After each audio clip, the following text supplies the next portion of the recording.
사랑하는 여러분은 어떤 중요한 결정을 앞두고 계실 때 진짜 가장 먼저 누구에게 물으시나요?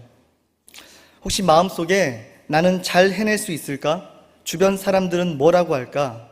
이게 나에게 이익일까? 손해일까? 이런 고민부터 하지 않으십니까? 요즘 우리는 밥 한 끼를 고를 때조차 정말 수백 가지의 정보를 검색을 하고요. 내 감정과 주변의 분위기에 엄청나게 많은 그런 영향을 받기도 합니다. 그런데 정작 인생에서 제일 중요한 진로, 결혼, 가족의 미래, 심지어 나라와 교회 공동체의 결정 앞에서 정말로 하나님께 먼저 묻는 일을 우리가 얼마나 자주, 얼마나 진지하게 하고 있을까요? 지금 우리는 대통령 선거, 그리고 교회 직분자 선거 등 인생의 무게 있는 선택을 앞두고 있습니다. 바로 이때 하나님께서 오늘 열왕기상 12장 말씀을 통해 우리를 향해 이렇게 물으시는 것 같습니다. 너는 진짜 나에게 묻고 있는가? 아니면 나 없이도 괜찮다고 그렇게 생각하고 있는가? 우리가 깊이 생각해 볼 매우 놀라운 질문이라고 생각을 합니다. 이 시간 이 질문을 기억을 하면서 오늘 하나님께서 허락하시는 말씀 앞에 진지하게, 겸손하게, 그러나 솔직하게 우리의 자신을 내어드리며 점검해보는 시간이 되었으면 좋겠습니다. 그럼 여러분 오늘 본문 첫 번째 구절 1절을 우리가 함께 읽도록 하겠습니다. 르호보암이 세겜으로 갔으니 이는 온 이스라엘이 그를 왕으로 삼고자 하여 세겜에 이르렀음이더라. 아멘. 여러분, 세겜이라는 곳은 이스라엘 민족과 신앙에 있어서 너무나 특별한 자리라는 걸 여러분 알고 계십니까? 아브라함이 처음 가나안 땅에 와서 제단을 쌓았던 곳, 여호수아 시대 12지파가 모두 모여서 우리는 오직 여호와만을 섬기겠습니다, 그렇게 결단하며 하나님과 언약을 새롭게 했던 바로 그 자리가 이 세겜이란 땅이었습니다. 여러분, 즉 세겜은 역사와 신앙 그리고 언약의 상징이었습니다. 원래라면 여기에서야말로 하나님 앞에 새로운 순종과 재헌신이 그렇게 일어나야 할 그런 자리였습니다. 여러분, 그런데 오늘 이 본문에서 이 세겜이 어떻게 쓰이고 있는 줄 아십니까?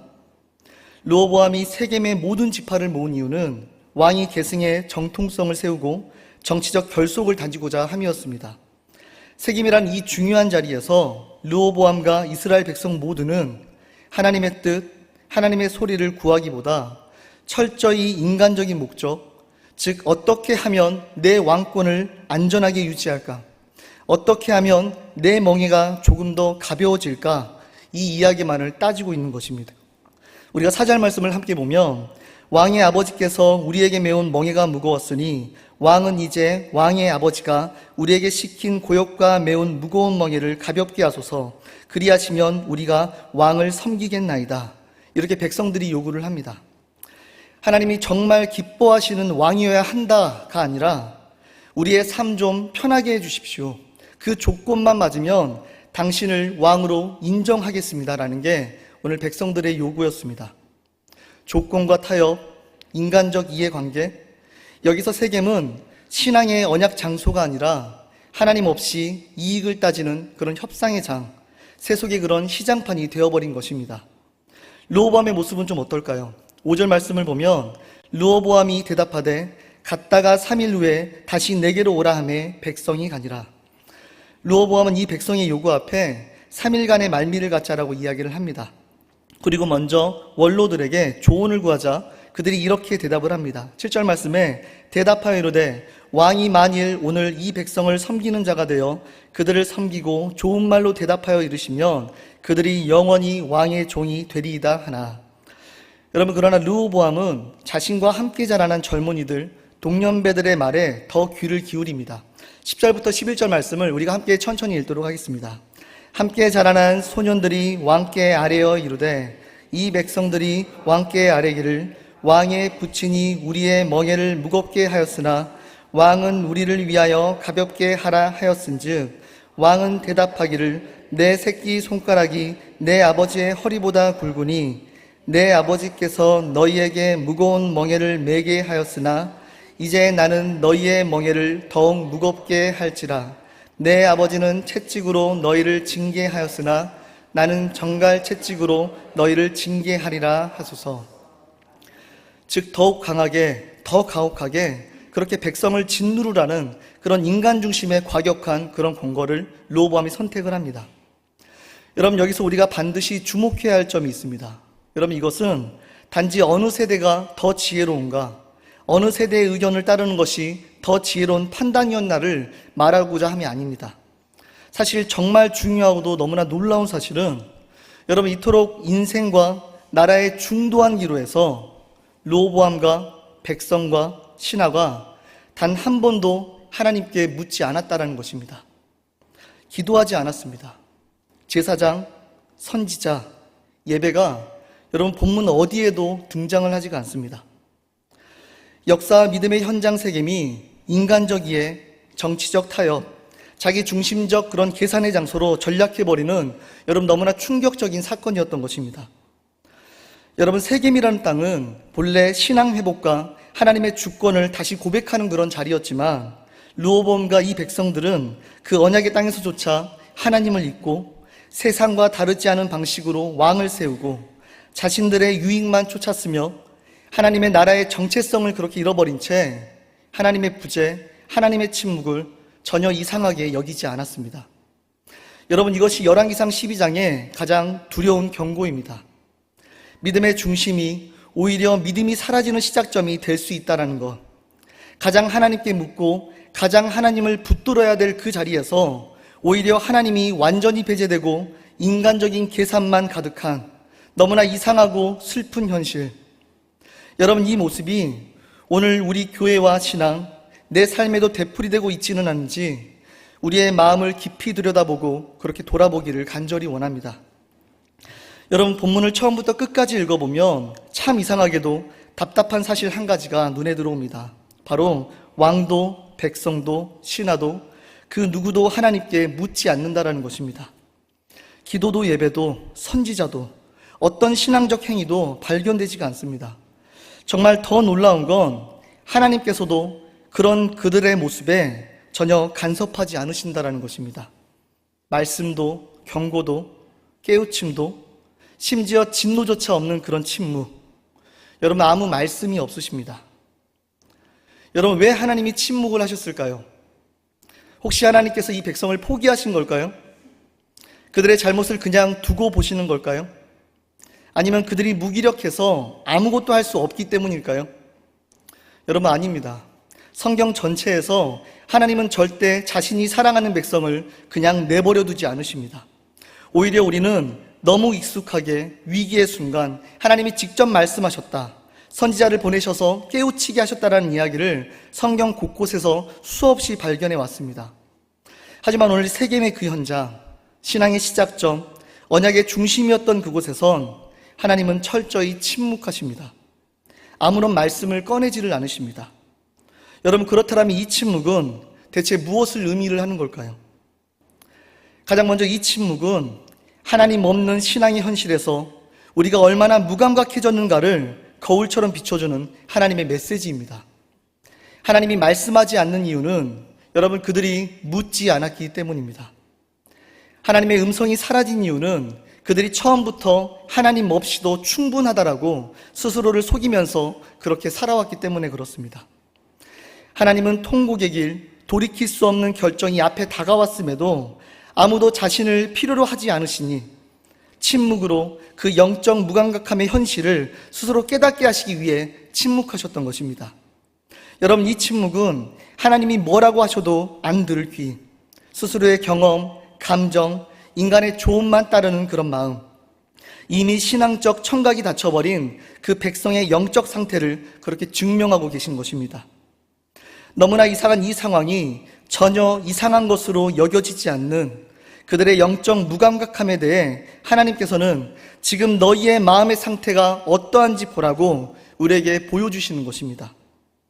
더 나아가 두 번째로, 여러분, 이 침묵은 하나님의 심판과 경고입니다.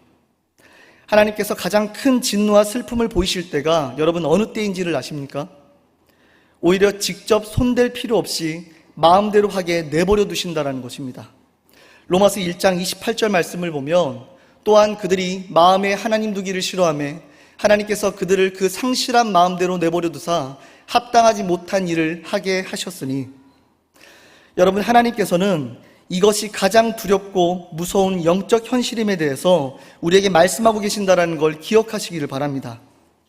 하나님의 말씀과 인재, 하나님의 경고와 간섭이 전혀 감지되지 않는 상태, 여러분, 바로 그 자리가 가장 위험한 심판의 시작점임을 주님은 오늘 침묵이라는 방식으로 하나님의 자녀들에게 경고하시는 것입니다. 그러나 또한 이 침묵의 순간이 하나님의 심판과 경고를 넘어서 더 깊은 의미를 담고 있음을 여러분, 우리는 놓치지 말아야만 합니다.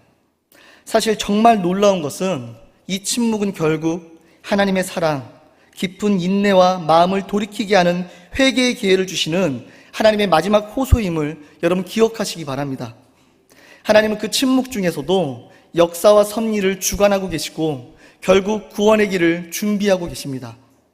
하나님은 여전히 백성들을 포기하지 않으시고 때와 시기에 따라 다윗과 같은 지도자를 통해 희망의 빛을 비추시고 믿음의 사람들을 통해 구원의 계보를 이어가게 하시며 결국 예수 그리스도를 통해 우리에게 구원을 주시고자 하신다라는 것입니다.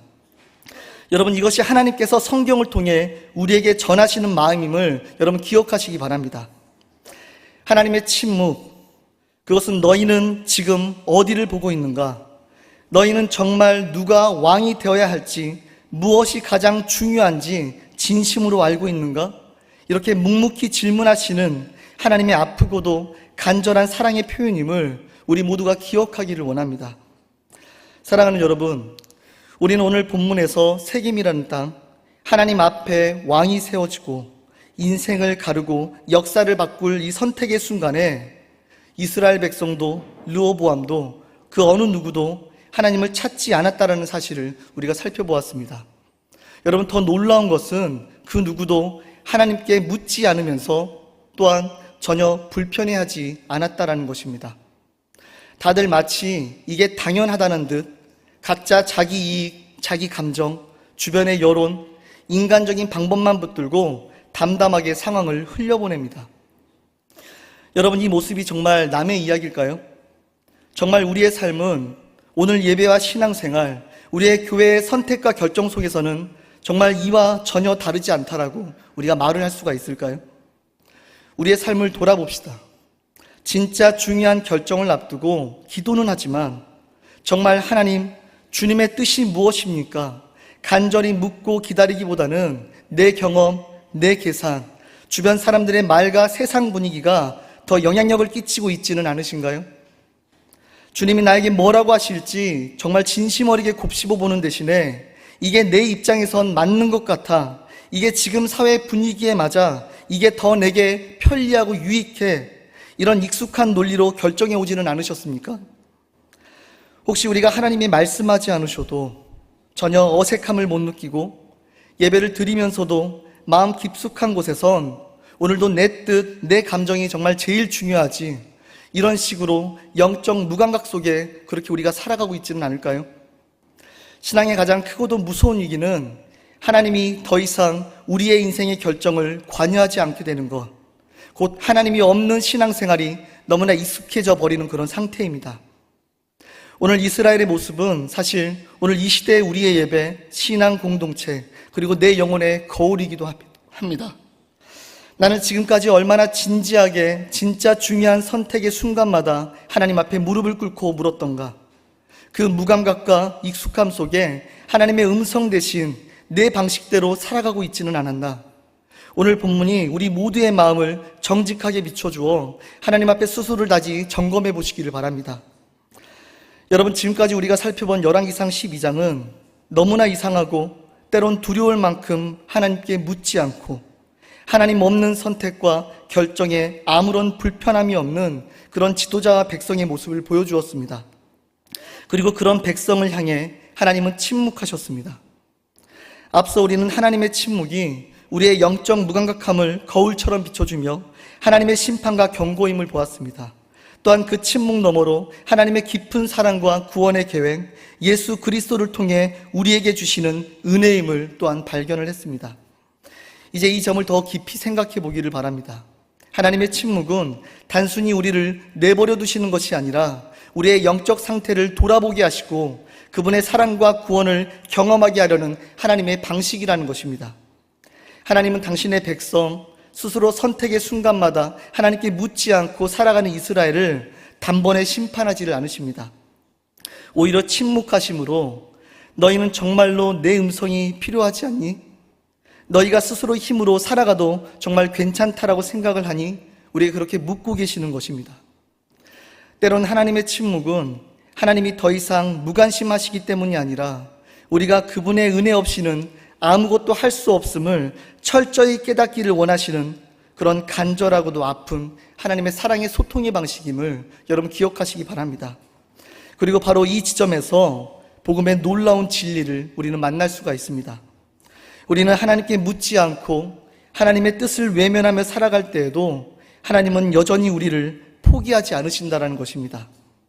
이 땅을 살아가는 우리 모두가 하나님 없이 충분히 견딜 수 있다라고 착각을 하며 신앙의 자리에 앉아 있을 때에도 하나님께서는 우리를 버려두지 않으시고 가장 낮고 어려운 현실에 찾아오신다는 것입니다. 여러분, 그 사랑과 인내의 결정이 바로 예수 그리스도이십니다. 요한복음 1장 14절에 기록된 것처럼 말씀이 육신이 되어 우리 가운데 거하심에 하나님은 예수 그리스도를 통해 우리에게 직접 찾아오셨습니다. 예수님은 마지막 순간 모든 인류의 죄와 무감각, 하나님께 묻지 않은 우리의 방황을 대신 짊어지시고 내 뜻이 아니라 아버지의 뜻대로 하옵소서라고 고백하시며 온전한 순종과 신뢰를 보여주셨습니다. 또한 우리가 묻지 않을 때에도 아버지, 저들을 용서하소서, 저들은 자기들이 하는 것을 알지 못합니다라고 하시며 우리를 위해서 중보하셨습니다. 십자가에서 우리를 대신해서 물으셨고 우리를 대신해서 순종하셨으며 우리의 모든 불순종과 침묵과 무관심 위에 절대적인 은혜와 사랑의 문을 열어주신 것입니다. 그러므로 우리는 내가 하나님께 묻지 않았던 삶, 하나님 없는 신앙의 무감각함을 여러분 그저 후회와 절망으로만 끝낼 필요가 없습니다. 하나님은 지금 이 시간에도 십자가의 복음으로 우리에게 다시 말씀하십니다. 너는 여전히 나의 자녀다. 나는 내가 내게 다시 묻기를 기다리고 있다. 이제 내 앞에 나와라. 내가 너를 결코 떠나지 않았다. 사랑하는 여러분, 이 복음이 우리의 영적 현실을 깨우고 다시 하나님께로, 다시 은혜의 자리로, 다시 묻는 신앙의 자리로 우리를 초대하고 있음을 여러분 믿으시기를 바랍니다. 그래야 이 은혜로 말미암아 스스로에 대한 정죄와 판단과 근심에서 벗어나 회복과 새 소망이 여러분의 모두에게 임하시기를 예수님의 이름으로 축복합니다. 이제 말씀을 정리하도록 하겠습니다. 사랑하는 여러분, 오늘 우리는 세겜이라는 거룩한 자리가 어느샌가 하나님도 하나님의 뜻도 필요 없어진 그저 인간의 협상과 계산만이 오가는 그런 장소로 변하는 그런 비극을 살펴보았습니다. 그리고 그 안에서 놀랍게도 아무도 하나님께 묻지 않고 아무도 불편함 없이 살아가는 그런 이스라엘 백성과 그 르호보암의 현실, 그것이 결코 먼 옛날 남의 이야기가 아니라 오늘 나와 우리 모두의 신앙과 예배, 삶의 모습일 수 있음을 정직하게 직면하게 하셨습니다. 진짜 위험한 신앙, 진짜 두려운 위기는 내가 하나님을 찾지 않아도, 하나님의 음성이 들리질 않아도 전혀 이상하게 여기지 않는 그런 차가운 무감각, 영적 습관입니다. 그러나 여러분, 그런 우리를 향해서 하나님은 포기하지 않으시고 인내하시며 기다려주셨고 예수 그리스도의 단 한 번의 십자가의 순종으로 아버지의 뜻이 이루어지는 새 길을 우리 앞에 열어주셨음을 여러분 기억하시기 바랍니다. 이 시간 혹시 나도 결정의 순간마다 하나님께 묻지 않고 내 뜻, 내 계산, 내 습관, 내 경험만 따라가며 그렇게 살아가진 않았는지 조용히 한번 살펴보시기 바랍니다. 그리고 이제부터는 세겜의 자리가 무뎌지고 식어버린 영적 타성이 아니라 정말로 주님, 내게 말씀해 주십시오. 주님의 뜻이 내 삶에 이루어지게 하옵소서. 다시 찾아 묻고 다시 주님을 갈망하는 그런 기도의 회복, 응답의 역사가 시작되는 거룩한 변곡점이 되기를 예수님의 이름으로 축복합니다.